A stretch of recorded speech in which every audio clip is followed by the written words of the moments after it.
ዲቴይል ሪፖርት ይዞ ወጥቷል። ስለሱ ነገር ልንገራችሁ። ናው ጦርነቱ ባይ ዘ ዌይ አቶ ቢኒያም ከዚህ በፊት ከጆርጅ ቡሽ ጀምሮ ጆርጅ ቡሽን ደን ኦባማን ደን ባይደን እነዚህን ፕሬዚዳንቶች በሙሉ በተደጋጋሚ ሲለምን የነበረ ቢሆንም ኢራን እንዲያጠቁለት ሲለምን የነበረ ቢሆንም the only stupid person ሰምቶት የገባው ግን አቶ ትራምፕ ነው። ናው እንዴት አሳመነው የሚለውን ነገር እስቲ እናውራ። ናው ፌብሩዋሪ 11 ላይ ጦርነቱ ፌብሩዋሪ 28 ሊጀምር ፌብሩዋሪ 11 ማለት ኦልሞስት ከ10 ምናምን ቀን በፊት አቶ ቢኒያም ወደ አሜሪካ ይሄዳሉ። ከማጋ ከሞሳድ ዳይሬክተር እና የተለያዩ የእስራኤል የሚሊተሪ ኦፊሻሎች ጋር በመሆን ወደ አሜሪካ ሄዱና በኢራን ጉዳይ ለማውራት ይንቀሳቀሳሉ ማለት ነው። ናው ፌብሩዋሪ 11 ላይ አሜሪካ ከገቡ በኋላ ሲቹዌሽን ሩም ውስጥ በጣም ሌሎች ላይክ ቶፕ የአሜሪካ ኦፊሻሎች የሚባሉ እንኳን ባልሰሙበት በጣም የተወሰኑ የአሜሪካ ኦፊሻሎች ብቻ ከነዚህ ከአቶ ቢኒያምና ሰዎች ጋር ይገናኛሉ። ናው በአቶ ቢኒያም በኩል ያሉት የሲአይኤ የሞሳዱ ዳይሬክተር አቶ ቢኒያምና የእስራኤል የተወሰኑ የሚሊተሪ ኦፊሻሎች ሲሆኑ በትራምፕ በኩል ደግሞ በአሜሪካ በኩል ደግሞ ያሉት ዶናልድ ትራምፕ አሉ። ደን የጦር ሚኒስቴራቸው ፒት ሄግሴት አለ። ደን ፎሬን ሚኒስትራቸው ማርኮ ሩቢዮ አለ። ደን ደግሞ የሲአይኤ ዳይሬክተሩ አለ። ጄዲ ቫንስ ምክትል ፕሬዚዳንቱ በዛ ሰዓት አዘርባይጃን ነበሩ ነው የተባለው። ይህ ሚቲንግ በጣም በአስቸኳይ የተደረገ መሆኑን ተከትሎ እንግዲህ ለዚህ ሊደርሱ አልቻሉም ጄዲ ቫንስ። እነዚህ ሰዎች ባሉበት እንግዲህ አቶ ቢኒያም ፕሬዘንቴሽን እንዳቀረቡ ነው የተነገረው። በዚህ ፕሬዘንቴሽን የኢራን መንግስት መጣል እንዴት ኢዚ እንደሆነ ነው ፕሬዘንት ያደረጉት። ህዝቡ ኦልሬዲ ተነስቶ አምጾ ጫፍ ደርሶ ነበር። አሁን ትንሽ ሰፖርት ነው የሚፈልገው። እኛ ሰፖርት ካደረግነው የኢራን መንግስት መጣል እንችላለን።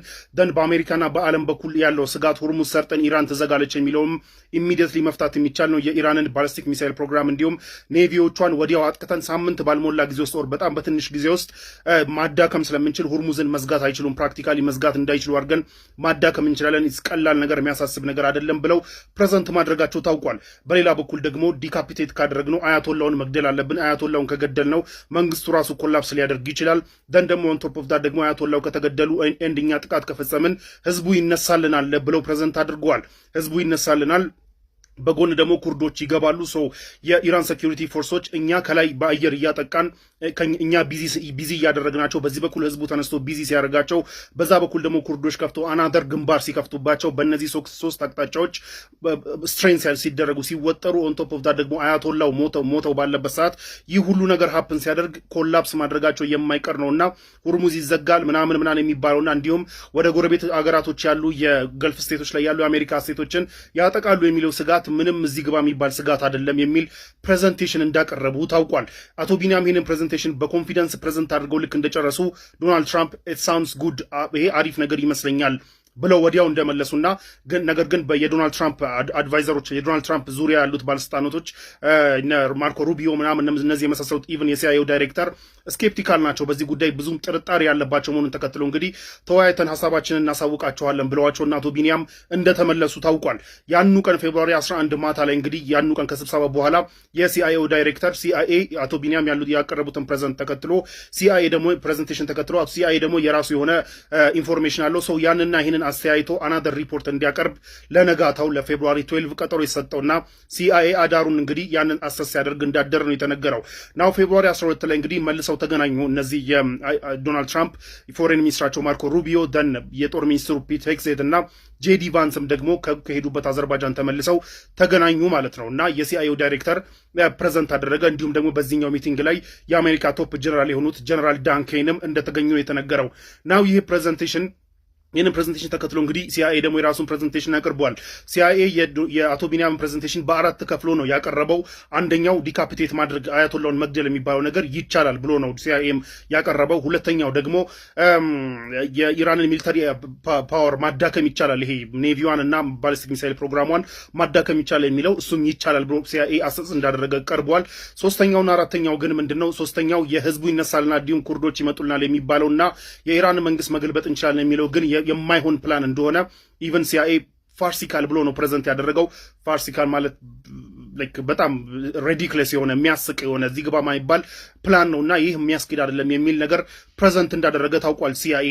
ከዛ በኋላ እንግዲህ በዚህ በኩል በዚህ በሲአይኤ ፕሬዘንቴሽን ተከትሎ የተለያዩ ሀሳቦችን ዶናልድ ትራምፕ ጠይቋል። እዛ ካሉት ውስጥ የማርኮ ሩቢዮ እንግዲህ ይህ ነገር እንደማያስኬድና ወደ ኢራን ወደ ድርድር ለመመለስ ማድረግ ያለብን ተጨማሪ ማዕቀብ፣ ፖለቲካልና ኢኮኖሚክ ማዕቀብ በመጣል ፕሬሸር በማድረግ እንዲመለሱ ማድረግ ያለብን እንጂ ጦርነት አያስኬድም ብለው ሀሳብ ሰጡ። ጄዲ ቫንስ ምክትል ፕሬዚዳንቱም ጦርነቱን ሙሉ ለሙሉ እንደማይደግፉ ተናገሩ። ዋር ሚኒስቴሩ ፒት ሄግሴት የሚባለው ግን መዋጋት አለብን ነው ያለው። ያለው። ይህን ደግሞ ዶናልድ ትራምፕ አንተ ነህ መጀመሪያ ያልከው ብሎ ባለፈውም በፕሬስ ኮንፈረንስ ሲናገሩ ታስታውሳላችሁ። በኋላ ዶናልድ ትራምፕ እንግዲህ ጀነራል ዳንኬንን ሚሊተሪያችንስ ምን ይላል ብለው በጠየቁት መሰረት ጀነራል ዳንኬን እስራኤሎች ብዙ ጊዜ እንደዚህ ፑርሊ ፕላን እንዲሆኑ በደንብ ፕላን ያልተደረጉ ፕሬዘንቴሽኖች ይዘው መጥተው ሴል ማድረግና በኮንፊደንስ በመናገር እኛን ወደ እንደዚህ ነገር ውስጥ ለመክተት እስካም ለማድረግ ይሞክራሉና ይሄ የሚታወቅ ነገር ነው ብለው እንደመለሱ ታውቋል። ሶ ይህ በዚህ እንዳለ እንግዲህ ከዚህ ሚቲንግ በኋላ ሲቪሊያን አመራሮቹ እነዚህ ሚኒስትሮቹ የራሳቸውን አሰስመንት እየሰሩ ባለበት ሰዓት ጀነራል ዳንኬን ደግሞ የሚሊተሪውን አሰስመንት እንዲያቀርቡ ታዘው ለፕሬዚዳንቱ መልሰው እንግዲህ በቀጣይ ቀናቶች ማቅረባቸው ታውቋል። በዚህም እንግዲህ እንዳቀረቡት ጀነራል ዳንኬን ለዶናልድ ትራምፕ ያቀረቡት ይህ ጦርነት የሚከፈት ከሆነ ባሊስቲክ ሚሳይል መከላከያ ሚሳይሎቻችን በጣም ትንሽ ናቸው፣ ዲፕሊት አድርጓል፣ ቁጥሩ የለንም፣ ሁርሙዝንም መቋቋም አንችልም፣ ሁርሙዝን ኢራኖች ከዘጉ መልሰን ማስከፈት አንችልም፣ የመሳሰሉ ነገራቶችን ፕሬዘንት እንዳደረጉላቸው ታውቋል።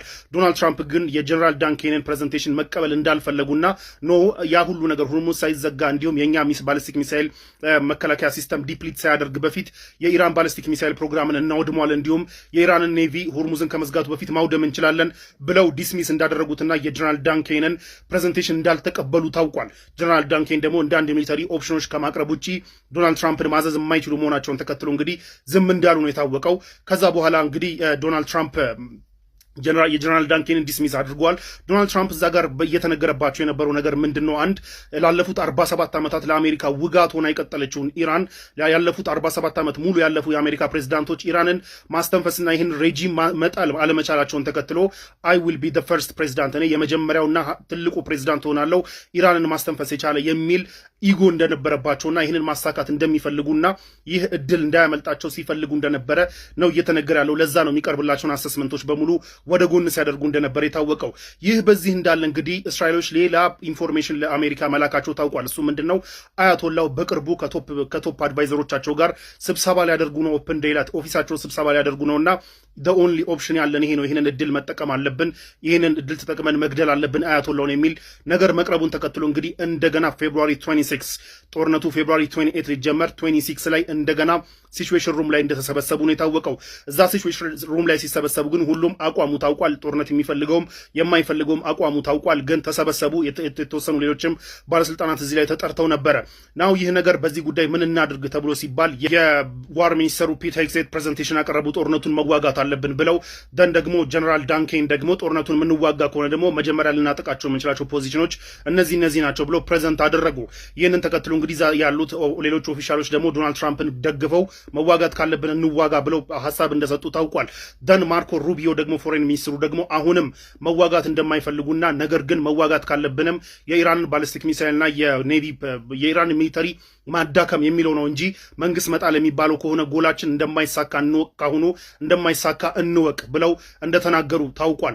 ከዛ በኋላ እንግዲህ መጨረሻ ላይ ሀሳባቸውን የሰጡት ጀነራል ጄዲ ቫንስ ቫይስ ፕሬዚዳንቱ ጄዲ ቫንስ ደግሞ ሀሳባቸውን ሲሰጡ አሁንም ጦርነቱ እንደማይፈልጉና ጦርነቱ ዲዛስተረስ እንደሆነና ይህ ጦርነት የዶናልድ ትራምፕን አሜሪካ ውስጥ ያለውን ፐብሊክ ሰፖርትም የሚከፍል ነው። ምክንያቱም ዶናልድ ትራምፕ ይህም ፐብሊክ ሰፖርት ያገኙት ሲጀመር ፎሬን ውጊያዎችን አልዋጋም ብሎ ነው ምርጫ የተመረጡትና ከዚህ ሁሉ አደጋ እንዲሁም ደግሞ ይህን ሚሊተሪ ጎል ማሳካት ይቻላል የሚባለውን ነገር ፋርፌችድ መሆኑን ተከትሎ ይህ ጦርነት መቅረት አለበት ብለው እንደሚያምኑ ከተናገሩ በኋላ ነገር ግን ዶናልድ ትራምፕን እዋጋለሁ የምትል ከሆነ ግን አይ ዊል ሰፖርት ዩ እደግፋለሁ እንዳሉት ታውቋል። ይህንን ተከትሎ እንግዲህ ፋይናሊ ዶናልድ ትራምፕ እንዋጋለን ብለው ውሳኔ መወሰናቸውና ወደ ውጊያው መግባታቸው ታውቋል። ነገር ግን በዚህ አሁን በነገርኳችሁ ስቴፕ ውስጥ በሙሉ ሲነገሩት የነበረው ነገር እንዳለ እግር በእግር ነው ሀፕን ያደረጉት። ጦርነቱ ከተፈጠረ በኋላ እንደተባለው የኢራን መንግስት እንትን ሊል አልቻለም። ምንድነው ኮላፕስ ሊያደርግ አልቻለም። ህዝቡ ተነስቶ እንኳን ሊደግፈው ይቀርና ከጦርነቱ በፊት የተወሰነ ህዝቡ ይቃወማል ሲባል የነበረው የኢራን መንግስት ህዝቡ ሙሉ ለሙሉ ተገልብጦ ደጋፊው ሆኗል። ኩርዶች ሊመጡ አልቻሉም። ሁርሙዝ ሊከፈት አልቻለም። የኢራን ሚሊተሪ ሊዳከም አልቻለም።